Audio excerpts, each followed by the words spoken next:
జగన్మోహన్ రెడ్డి గారి ఇంట్లో ఉన్నటువంటి చెల్లెల్ని తీసుకొచ్చి రోడ్డు ఎక్కించి జగన్మోహన్ రెడ్డి గారి మీద నిందలు మోపేటువంటి కార్యక్రమం. ఈ రాష్ట్రంలో ఉన్నటువంటి ప్రజలందరూ కూడా ఆలోచించాల్సినటువంటి అవసరం ఉంది. తండ్రి చనిపోయిన తండ్రి ఆస్తిలో వాటా ఇచ్చేటువంటి అన్నదమ్ములు ఉంటారు. తన సొంత ఆస్తిలో కూడా వాటా ఇచ్చి ఈరోజు జగన్మోహన్ రెడ్డి గారి మీద ఇంత దారుణంగా ఆడపిల్లలు మాట్లాడుతున్నా కూడా సంస్కారంతో ఒక మాట కూడా చెల్లెళ్ళ గురించి తప్పుగా మాట్లాడినటువంటి మానవత్వం ఉన్నటువంటి వ్యక్తి జగన్మోహన్ రెడ్డి గారు. ఆయన మనం చూసాము, ఎప్పుడు కూడా దేవుడు ఉన్నాడు, ప్రజలు ఉన్నారని చెప్పి ఆయన చెప్తాడు.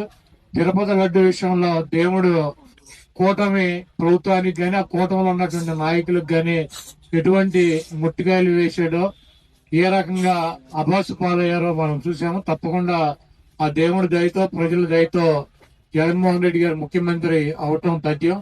ఈ దొంగ వాగ్దానాలు ఇచ్చినటువంటి ఈ కూటమిని ప్రజలు గోటం దించే రోజులు దగ్గరలోనే ఉన్నాయని చెప్పి తెలియజేస్తూ